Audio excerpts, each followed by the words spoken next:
आज बात करते हैं भारत के एक ऐसे छिपे हुए दुश्मन की जिसने देश को 270 अरब डॉलर का जबरदस्त नुकसान पहुंचाया है।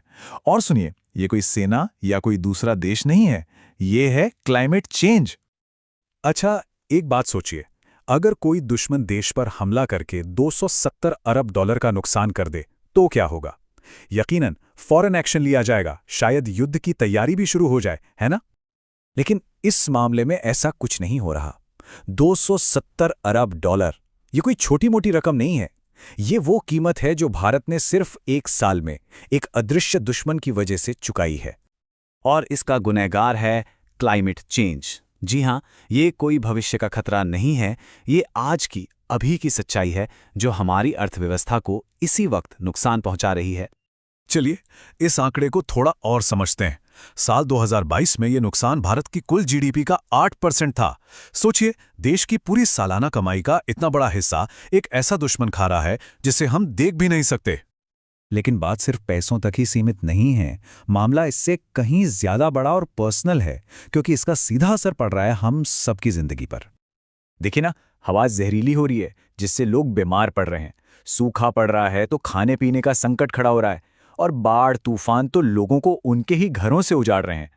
ये सब क्लाइमेट चेंज का ही नतीजा है जिसका असर हर किसी तक पहुंच रहा है। तो अब जब हालात इतने बिगड़ रहे हैं, इसी बीच कहानी में एक बहुत बड़ा ट्विस्ट आता है, और ये ट्विस्ट लेकर आया है देश का सुप्रीम कोर्ट।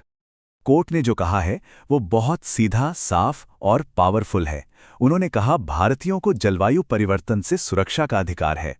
अब ये सिर्फ एक लाइन नहीं है, इसके बहुत गहरे मायने हैं। और यही वजह है कि इससे कोई आम फैसला नहीं, बल्कि एक लैंडमार्क वर्डिक्ट, यानी कि एक ऐतिहासिक फैसला माना जा रहा है। इसका मतलब होता है एक ऐसा फैसला जो कानून की किताबों में एक नया चैप्टर जोड़ दे, एक नई मिसाल कायम करे। तो सवाल यह है कि इस एक फैसले से आखिर बदला क्या? इसने क्लाइमेट चेंज को देखने का पूरा नजरिया ही पलट दिया है।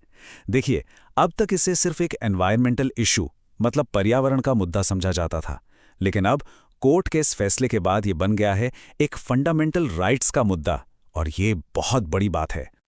अच्छा, तो कोर्ट ने एक कनेक्शन जोड़ा कैसे? लॉजिक बहुत सिंपल है। क्लाइमेट चेंज से हमारे सेहत पर असर पड़ता है, हमारे खाने पीने पर असर पड़ता है, और हमारे रहने की जगह पर भी। और ये तीनों चीजें सीधे सीधे जुड़ी हैं जीने के अधिकार से, वही राइट टू लाइफ जो हमारा संविधान हम सबको देता है। तो इसका मतलब ये हुआ कि सुप्रीम कोर्ट का ये फैसला सिर्फ कहने की बात नहीं है, ये एक तरह से कॉल टू एक्शन है, एक सीधा संदेश है सरकारों के लिए कि अब आपको ठोस कदम उठाने ही पड़ेंगे, ऐसी पॉलिसी बनानी होंगी और उन्हें लागू भी करना होगा जो लोगों को क्लाइमेट चेंज के बुरे असर से बचा सकें। लेकिन इन सबके बाद एक सबसे बड़ा सवाल फिर भी खड़ा रहता है। क्या सिर्फ एक अदालती फैसला क्लाइमेट चेंज जैसे इतने बड़े ग्लोबल क्राइसिस का रुख मोड़ सकता है? खैर, इस सवाल का जवाब तो हमें शायद आने वाले वक्त में ही